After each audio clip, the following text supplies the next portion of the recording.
Welcome to Raji ஆச்சி சமையல். லவாரியா sweet எப்படி செய்யலான்னு பார்ப்போம் வாங்க. இது வந்து ரொம்ப ஈஸி தாங்க. நம்ம இடியாப்பம் பண்ணுற மாதிரி தாங்க. அதில் பூர்ணத்தை வச்சு செஞ்சோன்னே லவாரியா ஸ்வீட் ரெடி ஆயிடுங்க. வாங்க எப்படி செய்யலான்னு பார்ப்போம்.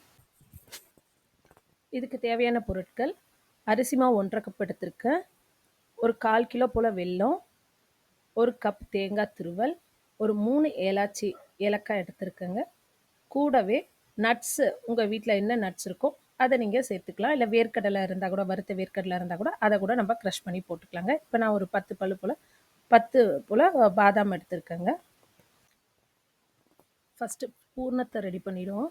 பூர்ணத்தை ரெடி பண்ணுறதுக்கு கடாயில் தேங்காயை போட்டு நல்லா வறுத்து எடுத்துருவோம். அந்த பச்சை இதெல்லாம் போகிற வரைக்கும் நல்லா உதிரியாக தேங்காய் வர்ற வரைக்கும் நல்லா ட்ரை ரோஸ்ட் பண்ணிவிடுவோங்க. எண்ணெய்லாம் சேர்க்காதீங்க, வெறும் தேங்காயை மட்டும் நல்லா வதக்கி எடுத்துருவோம், புலன்னு வர்ற மாதிரி. பாருங்கள், தேங்காய் நல்லா உதிரியாக வந்திருக்கு. நல்லா எடுத்தோன்னா கொட்டினா நல்லா புலன்னு கொட்டுது. இந்த அளவு வர வரைக்கும் நம்ம நல்லா வறுத்து எடுத்துடுவோம். பூர்ணத்துக்கு தேங்காவை வதக்கியாச்சுங்க. இப்போது அதுக்கு வெல்லத்தை பாவு காய்ச்சிடுவோங்க. வெல்லத்தை பாவு காய்ச்சறதுக்கு ஒரு சின்ன பாத்திரத்தில் கொஞ்சமாக தண்ணி, ஒரு 1/4 கப்பு போல் தண்ணியை ஊற்றிட்டு அதில் நம்ம நொறுக்கி வச்சுருக்க வெல்லத்தை போட்டு நல்லா கரையிற வரைக்கும் கிளறி விட்டுட்டே இருங்க. விட்டுட்டிங்கன்னா அடி பிடிச்சிடும், ஒரு மாதிரி சுட நாத்தம் வரும். ஸோ அதனால் நீங்கள் நல்லா கிளறி விட்டுக்கிட்டே இருங்க. நல்லா கரைஞ்சி பாவப்பதம் வர்ற வரைக்கும். ரொம்ப திக்கான பாவெல்லாம் வேண்டாங்க, கரைஞ்சி நல்லா நுர பொங்கி வரும்ல, அந்த மாதிரி நேரத்தில் நம்ம ஆஃப் பண்ணிடலாங்க.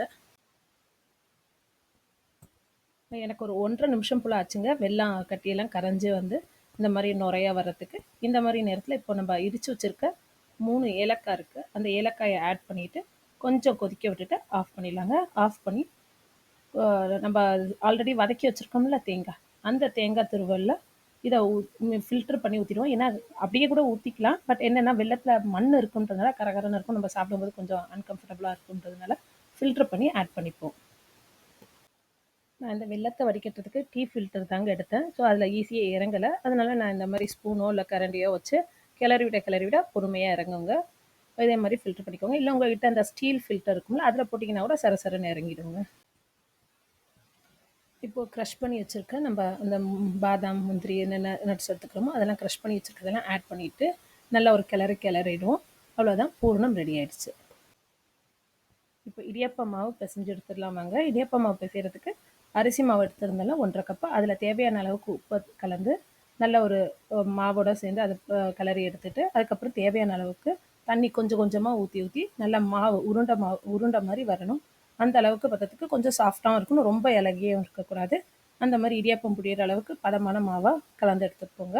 நான் வெதுன்னு தண்ணி தாங்க ஊற்றிருக்கேன், கொதிக்கிற வெந்நீர் ஊற்றி பிசையல.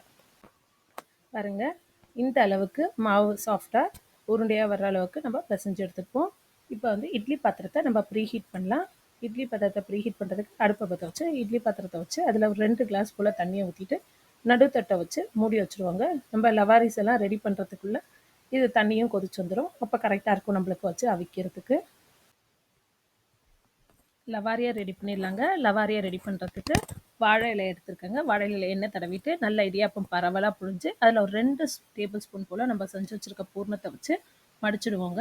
இல்லை ரோல் வேணும்னாங்கன்னா ரோல் மாதிரி கூட பண்ணிவிட்டு நீங்கள் அந்த வாழை இலையை அப்படியே வந்து இதே மாதிரி எல்லா மாவையும் நம்ம இதே மாதிரி லவாரியா பூர்ணத்தோடு வச்சு செஞ்சுக்கிட்டு இப்போ தண்ணியும் கொதிச்சிருக்குங்க இட்லி பாத்திரத்தில் வச்சு நம்ம அவிச்சு எடுத்துருவோங்க. கரெக்டாக ஒரு 7 நிமிஷம் போல் வச்சாலே போதுங்க, நல்லா வெந்து வந்துடுங்க.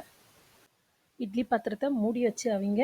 நான் அந்த மூடி வச்ச அந்த வீடியோ கிளிப் வந்து இல்லைங்க, அதனால நான் இப்படி வச்சுருக்கேன். நீங்கள் உடனே அதையும் கொஸ்டின் பண்ணாதீங்க. மூடி வச்சு அவ்வளோதாங்க, எல்லாம் முடிஞ்சிச்சு. 7 நிமிஷம் ஆகிட்டு பாருங்கள், நல்லா வெந்து வந்திருக்கு. இப்போ எடுத்து நம்ம சர்வ் பண்ண வேண்டியதுங்க. சுட சுட சாப்பிட்டிங்கன்னா சூப்பராக இருக்குங்க. நீங்களும் செஞ்சு பார்த்து எப்படி இருந்ததுன்னு கமெண்ட் பண்ணுங்கள். இந்த வீடியோ உங்களுக்கு பிடிச்சிருந்தா லைக் பண்ணுங்கள், ஷேர் பண்ணுங்கள், மறக்காமல் சப்ஸ்கிரைப் பண்ணிடுங்க. Thanks for watching.